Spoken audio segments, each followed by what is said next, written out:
што беше 2018 колешке.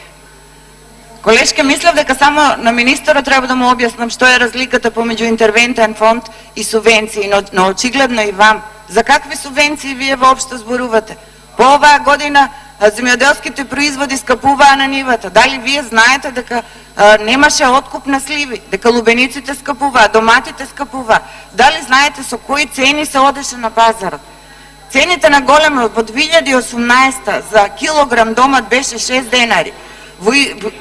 Додека цената на големо во 2016, исто во јуни, беше 25 денари. И вие зборувате за 2 денари субвенции. Интервентен фонд е сосема поразлично од субвенција. Тоа вие го ветувавте. И како што реков вчера, додека вашиот председател и премиер го ветуваше тоа, вие стоевте позад него и климавте со главата, дека тоа навистина ќе се оствари. Каде е сега интервенцијниот фонд од 6 милиони евра? Благодарам.